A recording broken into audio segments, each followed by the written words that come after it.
Elon Musk recently said, you know what, Ford, they're doing the right thing. They've got a good strategy. What they are doing makes sense. And I agree. I've been agreeing for a while now. Ever since Jim Farley made the announcement of the LFP factory, it put them one step ahead of their big rival General Motors and about 27 steps ahead of Toyota. However, Ford have just revealed how much they actually lost on every EV they sold in the first quarter of this year.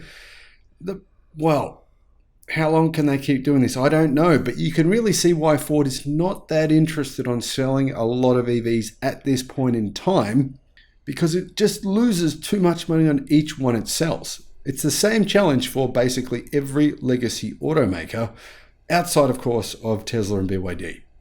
That will change with volume and once they get their battery cell factory built, but that's going to take a couple of years. I think Ford might temper their EV production for this reason until that factory is actually built. Then they can start making some profits. Hello, my friends. Welcome to the channel. I'm the Electric Viking. Great to see you. If you're new to the channel, my name's Sam Evans, and I'm coming to you from Thailand. And the reason I'm here is because my wife's doing some cancer treatment for so-called stage 4 incurable cancer, they say. Now, basically, we've been able to fund the treatment, which costs about $10,000 a week, through donations from people on the channel, which has been unbelievable. I did not expect this to happen. Thank you so much, everyone.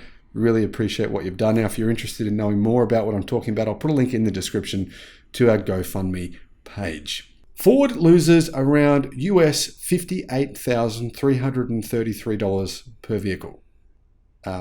That's one way of putting it. It's not really technically true. But, if you look at their losses and the number of EVs they sold in the first quarter, they lost $58,333 on every EV they sold. Now, initially, Jim Farley said that Ford wouldn't challenge Tesla with a price war. Then Mustang Mach-E sales, as we all predicted, dived. They crashed. And Ford said, maybe we will have a price war after all. So Ford started fitting the Mustang Mach-E, the cheapest versions, with an LFP battery, a lithium iron phosphate battery.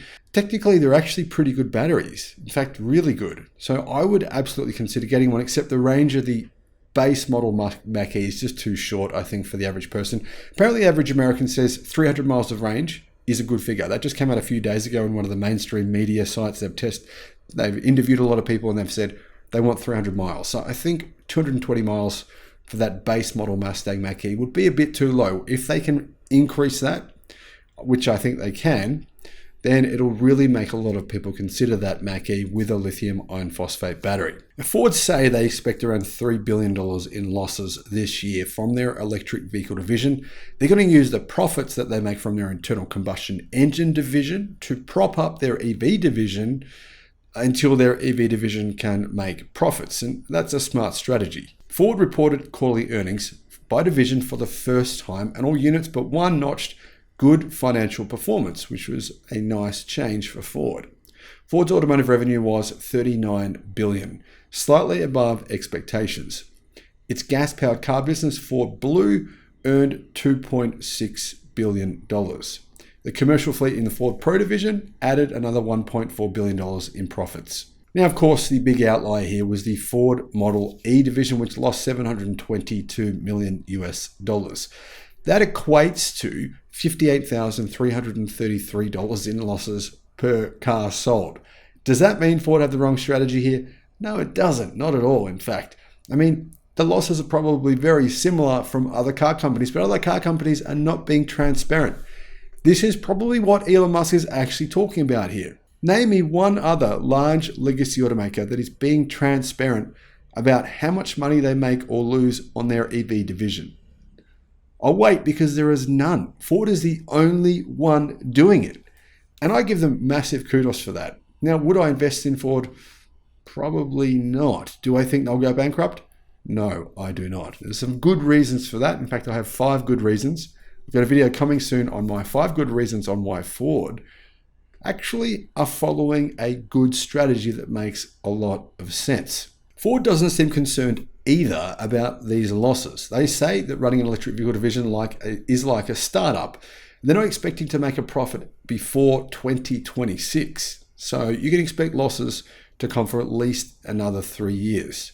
Unlike General Motors, however, Ford doesn't intend to try to get your data by stopping the use of Apple CarPlay and Android Auto. Now that's GM's plan. They want to sell you billions of dollars in subscriptions. They're saying they're going to make 100 billion in subscriptions. Seems like lunacy to me. 100 billion, that seems ridiculous. But that's what General Motors said. Okay, that's not what General Motors said. That's what Mary Barra said. However, Ford is saying they're going to keep CarPlay and Android Auto, so you don't have to worry about losing that from your Ford EVs. Getting back to the Mach-E, Ford did just reduce the price. Because it's now got lithium iron phosphate batteries, they reduced the price by $4,000, meaning the price now for the base model is around just under 45,000 US dollars, which is a good price.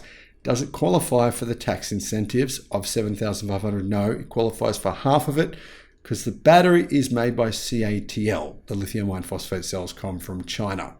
If you hate China, that's probably not the model you want to buy. However, it is a very good price, and if you get the $3,750 discount, which it does qualify for, that means you're getting it for nearly $40,000. That's a good price. But the Model Y is a little bit cheaper because it qualifies for the full $7,500. Considering the Model Y's range is 280 miles and it's all-wheel drive, and it has more features as standard, it's actually a much better deal.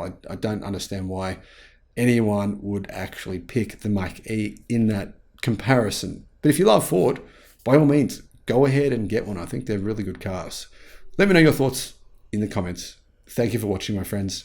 Bye-bye.